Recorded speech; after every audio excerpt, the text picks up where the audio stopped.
About it, man. I talk about my book, open-mindedness. What separates me from a lot of people is they go into a daunting task, and the task is overwhelming. Like when I heard the pull-up record was 4,020 pull-ups, and I was talking about breaking this record, people are like, oh my God. I went right to a pen and paper. Like, what are you doing? I'm doing the math, man. What are you talking about? I'm open-minded to the fact that, okay, if I do 5 pull-ups in a minute for so many hours, I can get so many pull-ups in. How much time do I have to rest? I was breaking the math down. You have to be open-minded to the possibilities that I can do this. Once you shut your mind down to the possibility that it can be achieved, there's no way it can happen. So that's why my eyes and my body light up about things, because I know that if you're in a fight, you have to attack. You have to keep attacking. The enemy has to know he is not going to give up. You must break the soul of whatever the fuck is in front of you. That's what I realized. I was never breaking the soul of anything in front of me. So that's why I came with a thing called Taking Souls in my book. I started to devise ways to break a soul of a human being, of an object, of whatever's in front of me. If you keep on attacking something, nothing wants to stand in front of anything that is relentless. Nothing. The Taking Soul part of the book is really interesting because you talked about like the mind shift that you had when you were in buds. Yes, sir. Yeah, that's an intense part of the book. It is. That's when a lot of stuff started clicking, man. I started watching those instructors on the side because there's 3 shifts. There's 8 instructors, 3 shifts. Because the guys going through Hell Week, they're up all day and all night for 130 hours.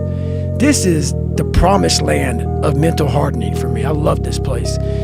And you have the instructors who they've been there, done that. Now they're instructing you. So they do their 8-hour shift. They have their parkas on. It's usually cold, coffee, drinking their coffee, and they're beating the crap out of us.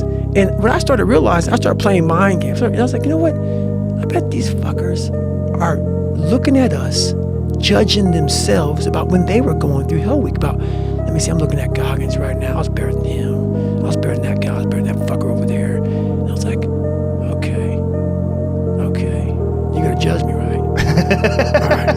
So that's what I'm gonna do to you. So what I started doing was I got my Boat Crew 2. It's in the book. It's a great, great story. I said, come here, guys. You can't break Boat Crew 2. You can't break Boat Crew 2. So it's Wednesday, and everybody's broken. Everybody's beat up, man. And like this is when you start moving like a robot.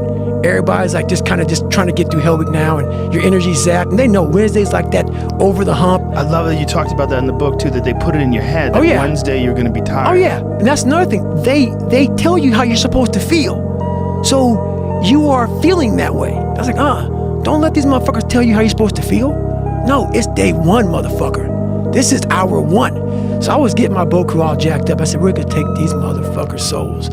So when they had us doing this simple thing that guys were struggling with, Boat Crew 2 was just launching the fucking boat in there, yelling, yeah, you can't fucking hurt us. You can't hurt Boat Crew 2. And I looked on the instructors' faces and it looked like someone had just fucked with their soul. And I looked at my guys in my boat crew and I said, hey, guess what? Those motherfuckers aren't fucking tonight. We own space in their fucking head. We own space. They're gonna think about us tonight. They're gonna think about how the fuck. Killing boners. That's right, charging. And we start fueling off of that. We start fueling off the fact that, man, it takes 1 second of energy to steal everybody's. And then you have all the energy you need. That's all you need. You need to look at someone's eyes. You know how it is when you fight somebody and you broke that motherfucker. He's like, oh God, man, I don't want to go back to the next round. And you feel like, my God, I can fight all day. I can fight all day long. That's what Taking Souls is. But you have to have the will, the heart, the courage to go that distance when you're exactly jacked up. You have nothing left to give and give more. That is an interesting thing about the mind, is that you can find inspiration, and when you find inspiration, when you get charged up, all of a sudden you have energy. That's right. It's right. It's weird. I talk about in the book also is about I learned how to control my adrenals. If you know how you get that fight or flight response when you get to move real quick. Yeah. And I started learning the mind a lot, how to get myself jacked extremely fast, like in a horrible environment when everybody's miserable.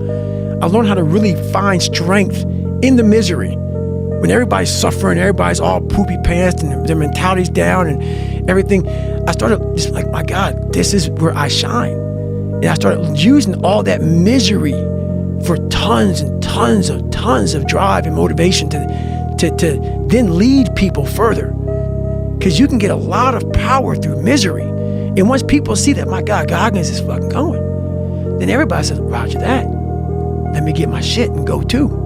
So I started realizing that if you can just find strength just a little bit longer, you will have a crew of people following you along the way. And that is another thing that no one can ever teach you.